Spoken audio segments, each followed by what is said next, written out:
Hey. Hello there, gang. It ain't easy, is it? By George. Here it is. I mean, already another week is shot. You loused it up. Didn't get off the ground. Flubbing along there. But it's Friday, see? And Friday, hey, there's a touch of the reverend here. What's this about? I say, well, of course, yes. The next thing is a cassock. I presume that'll come. So would you please bring it up, Larry? That'll be doggone. Hi, George.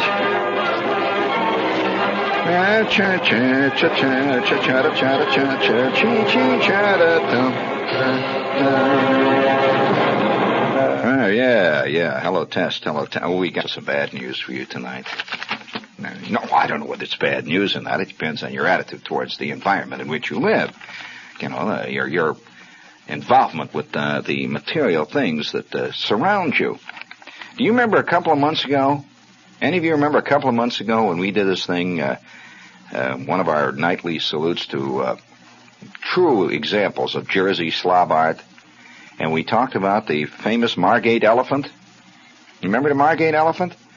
Well, you know about the Margate elephant, don't you? You know, it's a hotel. It's a hotel shaped in the shape of an elephant. And you can rent various parts of the elephant if you care to. And it was especially, they tell me, at one time, especially popular among honeymooners to be in this giant elephant. And I suppose your entire marriage could be loused up if you got the wrong part of the elephant, you know. It's somehow, you know, the mystical quality to it. But there's a little note there. Let's salute that elephant, if you will, please. Let's do a little raunchy music. Yeah. Hello there, gang. It ain't easy there. Oh, we've got some information here. Oh, look at it there. Oh, tonight we're going to salute that big old Margate elephant standing there all alone. All alone and unwept and unsung. And today, there ain't nobody wants it. That's enough of that. That's it. Very good. Very good. Every time I sing, I get 4,000 requests to sing more and 4,000 requests to cease and desist under penalty of a lawsuit. So, I don't know yet. Hey, speaking of singing, do you have my favorite beer commercial ready in there? Big Herb, hit it there, please. All right, now let's go, gang, before we get too deeply involved. Yeah. Hey, listen, friend, you know, it's the weekend coming up, and that is a very serious time if you believe in beer. And that means that you don't want to be caught like about the middle of this weekend without any suds on hand. And if you're going to lay in a real trough full of genuine, vibrant suds, we can only recommend one. Miller High Life, the champagne of bottled beers. Miller, man, if you're going to tie one on this weekend, tie it on in style. Miller High Life. Got the people on the go. They know Miller High Life beer, yeah. Don't forget, it's the champagne of bottled beer, and you can get it in the magnificent champagne golden can, which makes a nice clink when it hits the sidewalk. So try it this weekend. Raise your hand high and say, this weekend I'm going to live high off the hog. Miller High Life. Miller High Life Brewing Company, Miller Brewing Company, Milwaukee, Wisconsin.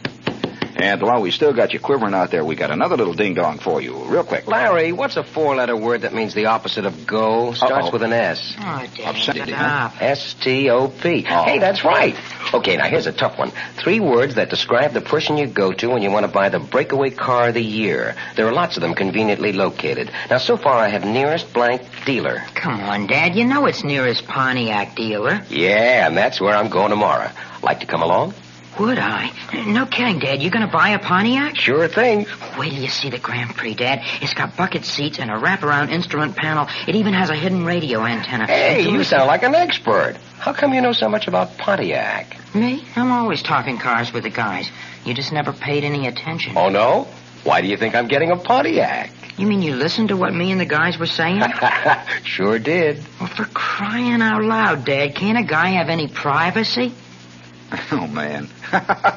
You can tell a real expert. He knows about the folding antennas and the wraparound windshields. That's a real car expert. Friends, and it's Pontiac, the car that's causing a lot of talk these days. So the guy that knows that those antennas go up and down, and windshields wrap around, there's a guy that knows cars, friends. Bum, ba-dum, bum. Wasn't that great? You like that, huh? Oh, I did it good. Oh, it ain't easy. Yeah, the Jersey elephant. I just hate to face this. We have a little note here special to the New York Times. It was in last Sunday's Times. If you missed it, you've got to hear this. The Margate elephant, one-time glory of this South Jersey Shore community, is now dying at the age of 87. Bum, ba-dum, bum. Only a massive transfusion, upwards of $100,000 in repairs to the structure's 65-foot-high frame and 11-room interior, can save the tattered remnant of Victoriana. That's That's Timesiana for the Victorian age, friends. Victoriana, which has attracted millions of tourists to this pleasant stretch of beach just a few miles south of Atlantic City. It was built in 1882 for $38,000 as an attention-getting office building by James Lafferty, a Philadelphia real estate promoter. That must have been a wild time, the Victorian days. I mean, in a lot of ways, people keep thinking of it as being a very staid time, but I couldn't disagree more, because this was the period when all these fantastic places were built. Like Gumpox's Folly, like McGonagall's Nuttiness. And he would build a house in the shape of a giant shillelagh or something, with stilts sticking out of it. And nobody would think of doing anything like that these days. Everybody would be scared to. Now, if you lived up in Darien now, you're walking around, you're in Darien, you're a big-time ad man, and you decide to build an office. You're going to build a little office there in the main town of Darien. Who would think in terms of building an office in the shape of an elephant, just to make people look at it? I mean, it's a big baby, too. Remember, 65 feet. That is 5 or more stories high. That's not no little elephant, to use the Jersey term. That's a good 5 stories high. It's 11 rooms. And anyway, it cost them $38,000. The tourists still come and stand in awe of the elephant, as high as a 6-story building. But they must keep their distance. The building, which once admitted them for 15 cents, was closed and condemned for lack of repairs by the mayor in 1966. The 12,000 square feet of tin skin that once held off winter gales and September hurricanes is now rotting through. Huge sheets of the elephant's skin are flapping noisily in an ordinary offshore breeze. A gaping, and this is sad, friends. This brings it right home, right to the guts of it. A gaping, teardrop-shaped hole under the elephant's 18-inch diameter right eye has become an entryway for pigeons, which hatch their eggs, grow to old age, and die undisturbed in the elephant's head. Jack Boucher, a resident of nearby Linwood, who is New Jersey's state supervisor of historic sites, was attracted by the elephant's cause by a flood of mail protesting Mayor Bloom's decision to tear it down. Mayor Bloom granted a reprieve to the elephant, which has long since outlived its usefulness as an office and is being operated as a tourist attraction. And the guy bought it.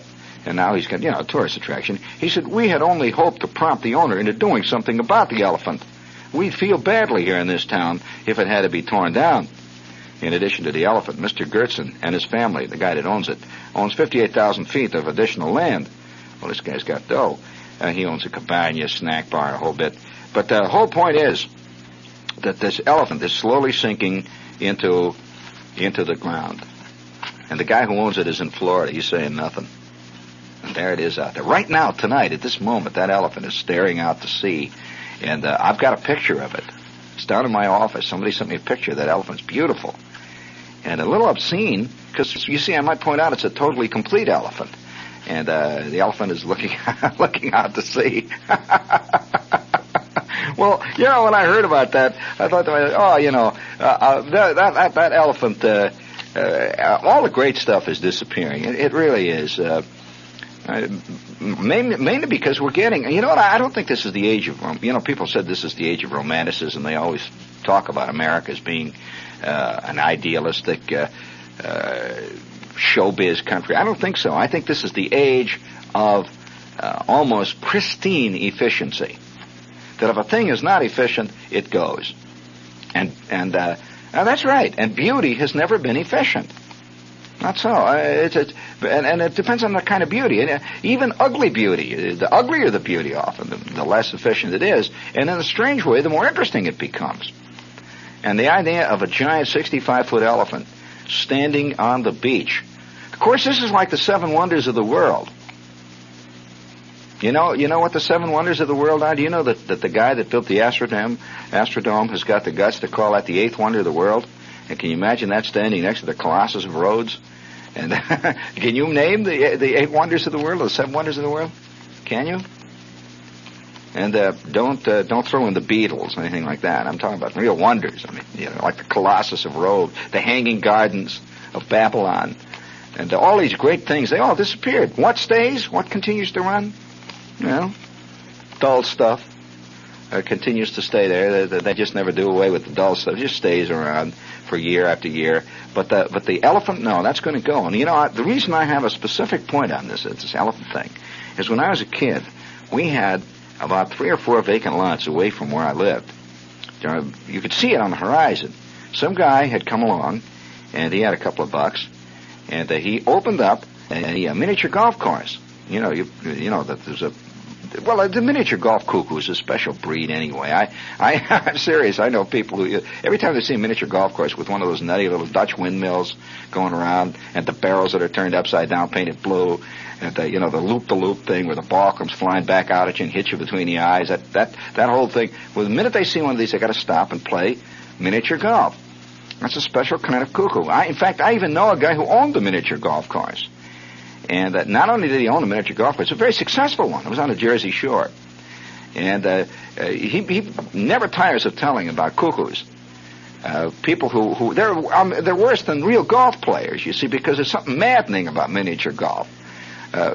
Big golf, there's all kinds of books on how to play big golf, but nobody has written a book on how to play the shot, how you really play the shot with a Dutch windmill, with things going around and those little doors opening and closing. You hit one, and how to get over the double barrel loop-the-loop. Arnold Palmer gives you little hints and kinks on how to go around the double barrel loop-the-loop and how to play the Lindy loop shot. The one that goes up and down like that and shoots the ball out. And he said that people used to get so maddened by this, playing miniature golf. He said a guy would show up, and he could tell. He says right away in the morning, he says when a guy would show up early, it's like bartenders can tell that the worst kind of drinkers are the guys that show up at 5 minutes past 8. Just 4.5 minutes after the bar opens, these guys show up, and they try to look casual. I'm just going by. I'm not working today. I thought I'd drop by and say hello to you, Jack. Yeah. Of course, Jack's got the bar rag out, and he's wiping up the slop from the night before. Finally, the bartender says, well, is there anything I can do for you, Harry? Oh, no. I'll have one of them bags. Give me one of those bags of peanuts, I think I'll have over there. And, well, what the heck? It's not working today. How about a little Jack Daniels, huh? A little breakfast there. Just a little breakfast. Well, 17 hours later, he is seen crawling up 3rd Avenue on his hands and knees with his somebody's ripped the bottom of his pants off, and he's lost one of the sleeves of his coat, and that's just a casual guy. He just dropped in, see. And you can always tell really dissolute, which reminds me, this is WOR, friends, in New York. And it's a great town, New York. And we got nothing but commercials. Hit the commercial button. We got a lot of them. Well, why were you late? I tried my best. Yeah, you and who else? Your mother is never on time either. That's got nothing to do with it. Like fun it doesn't. You're just as sloppy as she is. If you have to fight about your love life, fight fair. Read The Intimate Enemy. The Intimate Enemy is bringing couples together all over the country. The Intimate Enemy, How to Fight Fair in Love and Marriage. The new best-selling book by Dr. George R. Bach and Peter Wyden. William Morrow published it. $7.50 at your bookseller. Ain't love grand? Yeah. Oh, man. It's funny. There's a tag on that? No. It's a funny thing about this. We're the only country in the world that really believes that you can buy a book to teach you anything. We are. How to lose weight, how to gain weight, how to cheat on your taxes, how to be a karate expert, how to fight your wife. By the way, speaking of karate, there is a very interesting poster that you see in the local subway stations. Now, I'm going to tell you what's interesting about that poster. It's for some outfit that teaches karate. See? It says, learn karate, be able to fight your enemies off, be ready for anything that happens. And it shows this guy, and he's got one of these karate robes on, the things that look like a bathrobe with the sash around. And he is really given it to somebody. He's got this person by the back of the neck, see, and he's bending them over backwards. You can see they're just about ready to bust them in two, see. And here it is, the karate expert, or the guy that's doing it, the karate guy. What is he doing this karate to? A chick. Did you see that? If he is attempting to sell the idea of taking karate lessons, that you can really deal with really tough people, and shows this guy beating this chick, he's got her by the back of the head.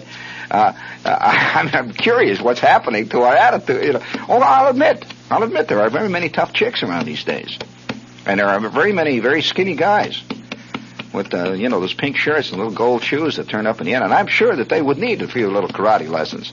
And you noticed that even showed up in the commercial. Did you see this guy? The commercial with the shaving cream? And the chick comes leaping at him. Oh, Charlie, you're so beautiful. And he goes, and he belts her one across the chops with the karate. Well, oh, sure, things are changing in our world rapidly.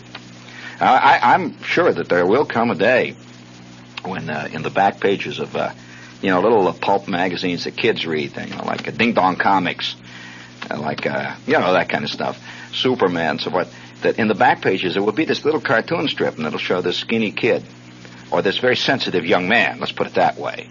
And he's on the beach with other sensitive young men, and the three of them are sitting there on their plaid Mexican serape blanket, and, it's the beach. It's, let's put it this way, Fire Island.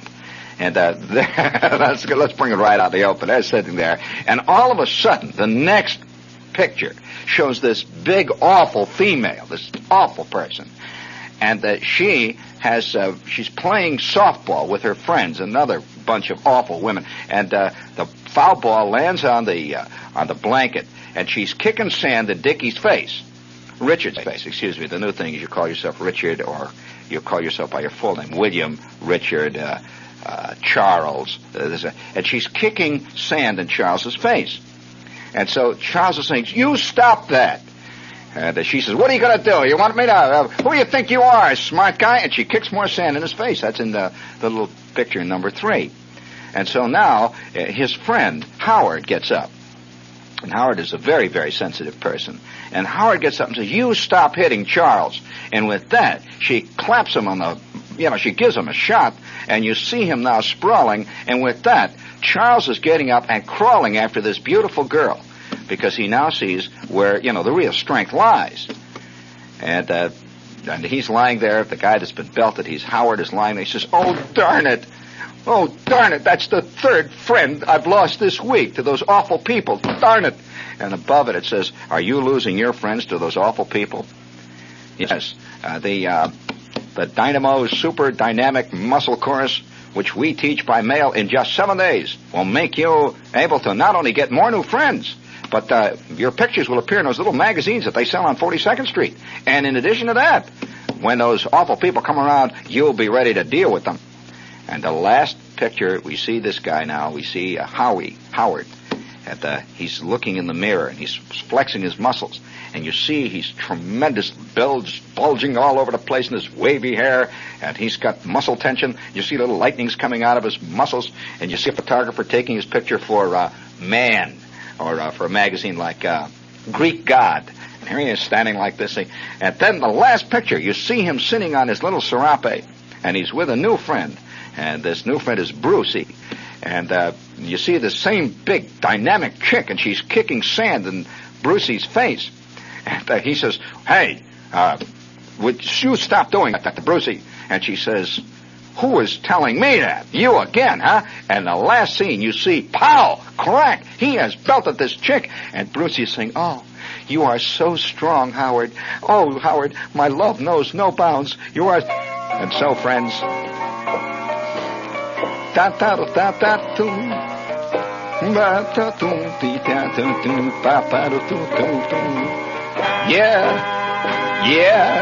there ain't no doubt about it, friends. Yeah, things are changing.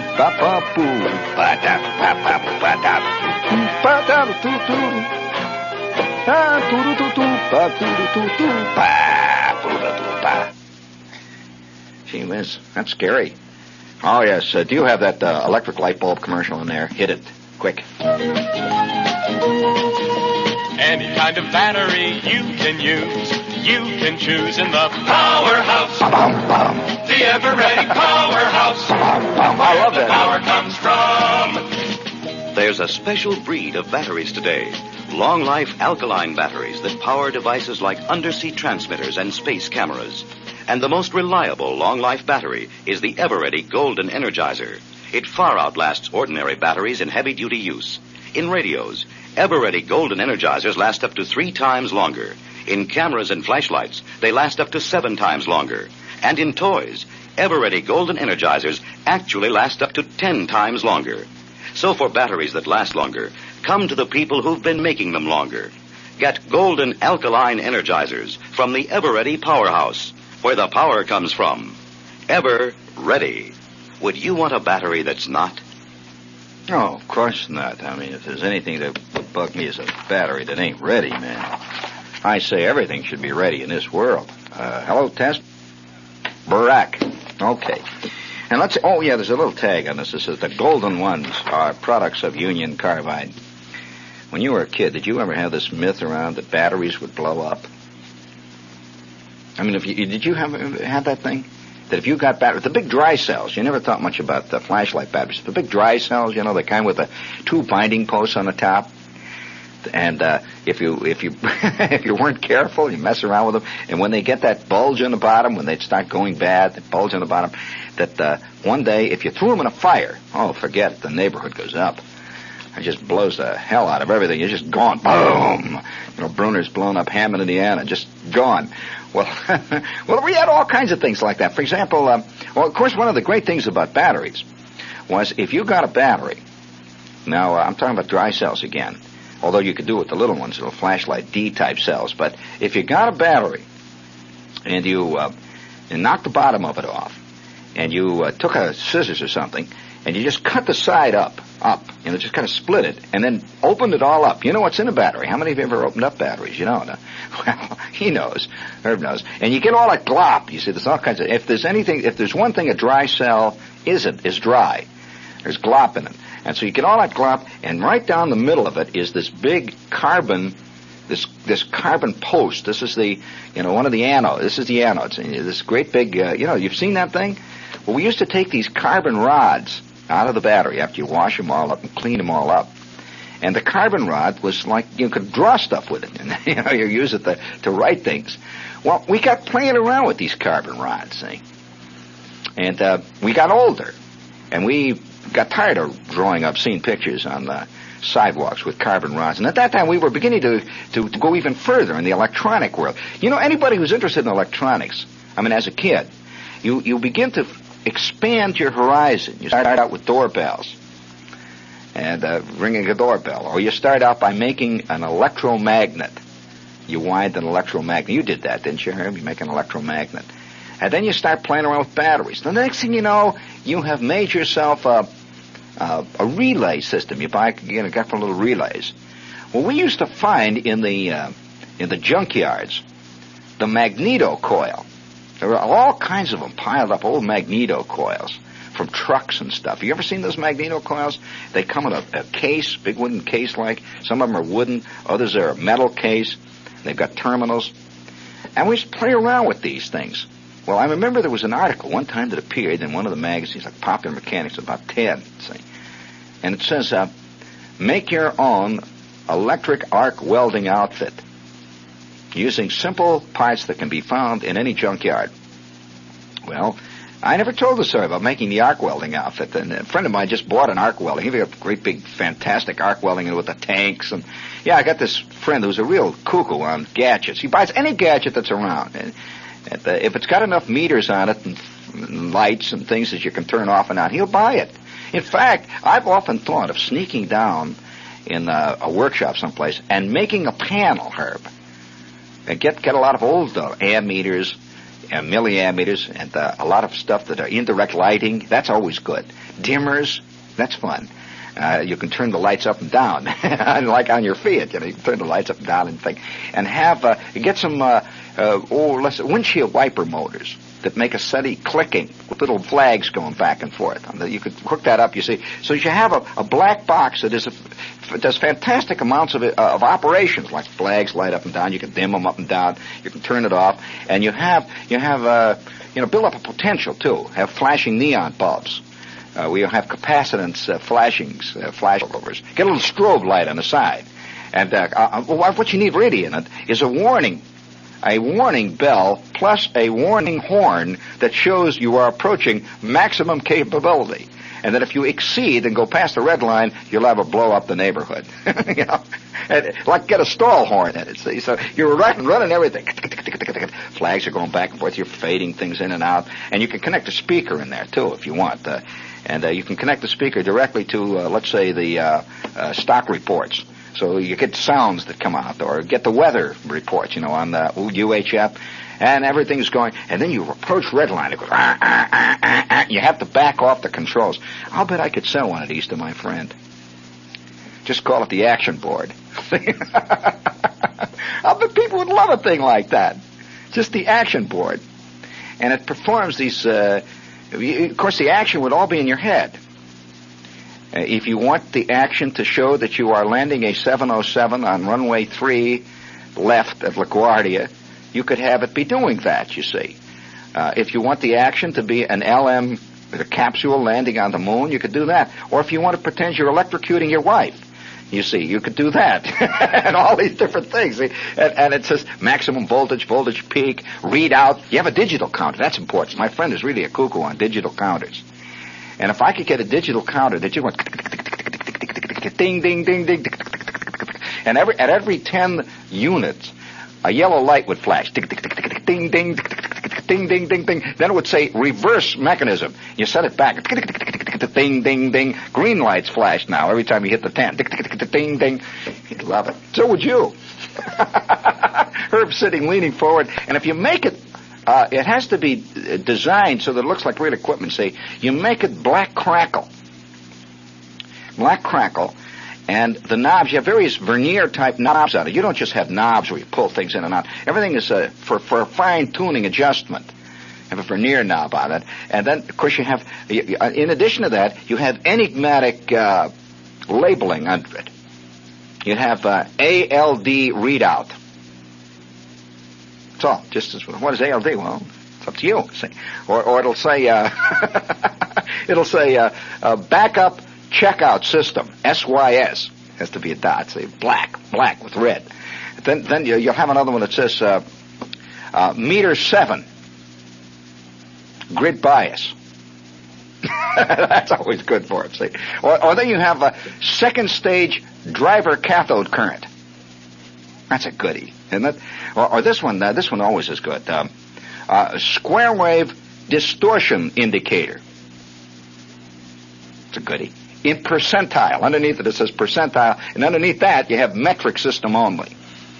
Oh, it can get exciting, you see. And you see these meters would interchange, they would have interaction with each other. So as you turn up the gain on, let's say, your ALD systems overall controlling unit, you find that the grid bias is dropping dangerously into the red. On the you see, on the other meter, you could actually make a system like that. You understand that performs all these fantastic mythical functions. And then, of course, if you exceed, and you'd have to have warning. You'd have to have warnings all over this thing. See, there would be a thing that says warning: ALD system readout not to exceed 0.7 mmg for over 15 milliseconds, or, and then there's an arrow points down. It says, or circuit breaker 3 will disengage. Wait 15 seconds before engaging. Return grid bias to original 0.7 reading. Wouldn't it be exciting to see that circuit breaker go out when you hit the red line pass? It goes dung, dung, dung, red lights go, and the whole thing cuts off, and you see your grid bias meters falling down into the dangerous area. I'd love a thing like that.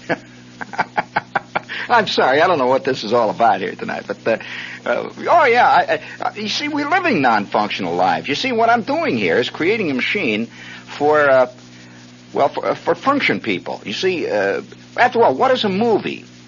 A movie is really a fantasy world that most people enter. They enter this world of fantasy. Now, they always pretend that they're getting a deep message from it, if they're serious cinema fans. But actually, it's a fantasy world. They're entering a fantasy world where girls are infinitely available and the most beautiful in the world, where men are infinitely sensitive, and where the environment is always infinitely exotic. This is when you're living in a little pad above Schraff's on 2nd Avenue, you want to have an affair with a Swedish movie star, so you wind up down at Cinema 2. Now, there are other people, you see, who fantasize about equipment, not about chicks particularly. They fantasize about equipment. And that thing has really been given to them.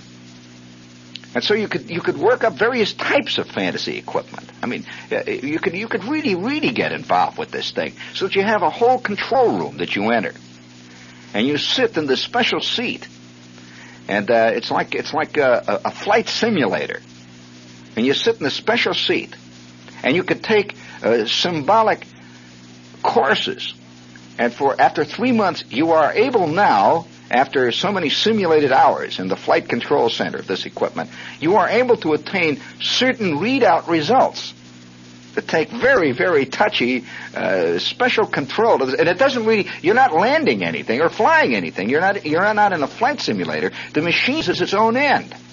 Now, wouldn't it be great to be able to get to drop, say for example, the final meter, the meter that says performance function indicator, okay? That's a nice phrase. Performance function indicator. Now, of course, it's got a scope associated with it. You must maintain a perfect trapezoidal pattern. Now, the machine itself fights against maintaining a trapezoidal pattern, but by adjustment of various controls, you can maintain a trapezoidal pattern, but it's working against time all the time, you see. It becomes more and more critical as time goes it's like landing an aircraft, you see. It becomes more and more critical as time goes on.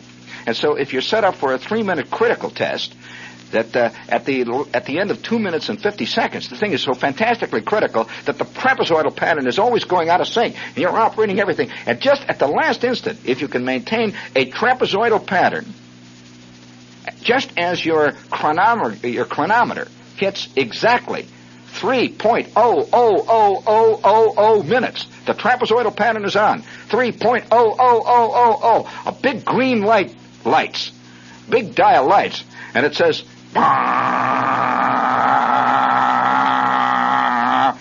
performance factor 100%. You have done a perfect function. It's taken you 3 or 4 months of dual control work with by the way, a trained, licensed controller of this equipment. And then you can learn various other functions.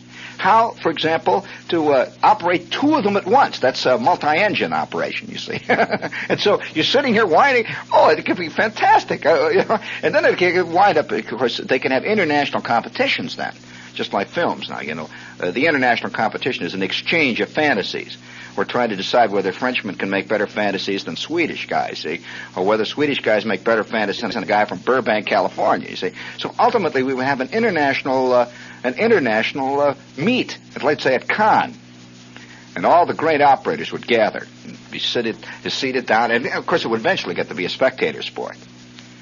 And all of us would watch those meters going until eventually we see that beautiful that confluxion of powers, that the radio vectors all come together, the fantastic performance where this guy is operating a machine that is rapidly deteriorating, you see.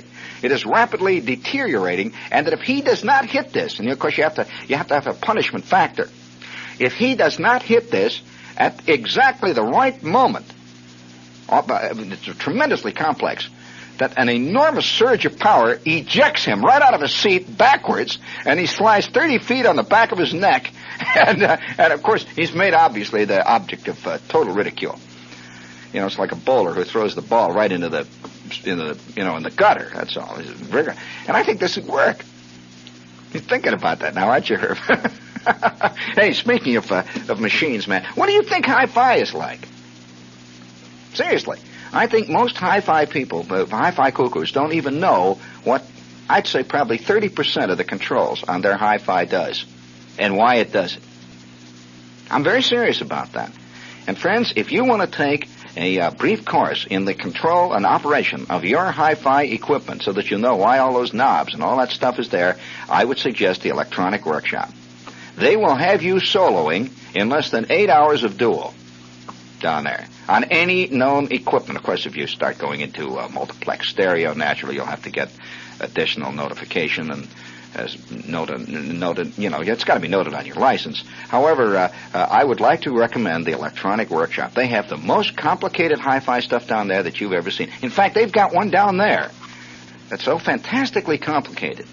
It was made in a workshop in Glendale, California. It's one of a kind. It is so complex that that thing has been down there 3 weeks, and Len Chase, who runs the whole outfit, has not even yet been able to turn it on. It's a tremendous thing. It just sits there. And they know that if they ever get this baby going, it's like the SST. It will produce sounds that mankind is not yet ready for. Tremendous. Now, they're at 26 West A Street. They have all the high-fidelity stuff in the world there, man, and they are competitive in prices with anybody. They'll put this stuff in your house, hook it up, and if anybody's going to get shocked, they'll get shocked. They'll do it. And that's all part of it. That's the Electronic Workshop, Gramercy 30140. Right? Okay, fine. 1 minute? One more? Oh, there's another spot. Hit the ding-dong, quick. Palisades Amusement Park is great, it's groovy. Come on over. Brand new rides, the monorail and the Jetstar. Come on over. Parking and dancing's free. You'll have a bargain time. Tuesdays and Thursdays rides, a nickel and a dime. Your favorite they gave me the words to it. Did you hear that? See them all for free. Oh, come ride the bumper cars. Come. You just gotta see. Oh, yeah. Palisades Amusement Park. The lights so pretty. Magic City. Roller coaster. Cotton candy. Carousel. Fantastic dandy. Palisades Amusement I learned it to him. Park. Yeah. Oh, Palisades Amusement Park, open Saturday, April 5th at 12 noon. Now, you know why I like to hear these Palisades spots? That is a sure sign in New York of spring. That really is. The minute you hear the Palisades, as long as I have been in New York City, the moment you start hearing the Palisades Amusement Park, believe me, that the Mets in 7th place cannot be far behind. Palisades. And so they open April the 5th at 12 noon. All those records. Hey, you know that they contacted me here a couple of years ago to do a show out there one time. I ought to do it. Really. I've never done it. I must admit that I have a real weakness for amusement parks. Now, a lot of people say, what do you mean? No, there is a strong streak of the slob that runs through me, and I must say that I love this stuff. I remember as a kid, one of the worst experiences I ever had was going on the Bobs in a place called Riverview Park in Chicago. This was the test of manhood, really. If you went on the Bobs, that was it. And for summer after summer, I would go there. I'd watch other guys, bigger guys, go on the Bobs. Well, they had this. It was a real killer, a genuine. Oh, there were rumors around about how 15 people were killed last week on the Bobs. Yeah, we know how kids had these rumors. 15 kids were. In fact, there was even a rumor about they had this thing with water called a shoot-the-chutes, and you come down on the water like that, and the boat would hit the bottom of the water. Well, there was a rumor that one time this boat turned over and that there were 3 people who were lost in this pool at the bottom. They never found them because it was so dangerous. Kids are like, I don't believe this stuff. And ever since that, of course, it depends. I think a lot of people have never been introduced to amusement parks. This is not a pro-Palisades Park spot I'm doing here. But this is a cultural thing. That if when you were a kid, you were taken to amusement parks, they always remained interesting and a fascinating thing to you. If you were the kind of kid who at the age of 2 were taken to hear the Budapest String Quartet every Saturday afternoon, well, friend, Palisades is not for you. It's just a different world. Already it's over, huh? What is this? And I never even told the story that I was going to tell. Well, don't forget, there's tomorrow. Yes, sir. I'll be on from 5 past 10 until, when is it? I'll just leave that hang. but at 5 minutes past 10 tomorrow night. Now, speaking of Friday nights, it's the springtime. This is the time, friends, where there's going to be a lot of mistakes made. A lot of guys are planning to invite chicks to proms, and, a lot of things are happening. April, it's just over the horizon. What was it? Who was it who said that April is the cruelest month? That sounds like Leonard Lyons. No, that wasn't Leonard Lyons. It was Earl Wilson. Sounds like his prose. April is the cruelest month. Of course, he'd have to bring bazooms into that. I don't know how he would do that. Don't you know what chocolate bazooms are? Those are those things they sell down at the Dairy Queen with the little twirly white ice cream in on. It's all exciting, friends, and a yard long. I kind of like the idea of my function machine. So does Herb. He's thinking about that.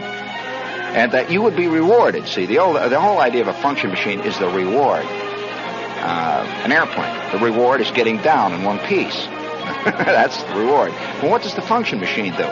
Well, we'll save that for next week, friends. Yes, sir. We've got a lot of experiments that we're working on, both glandular and molecular. Indeed.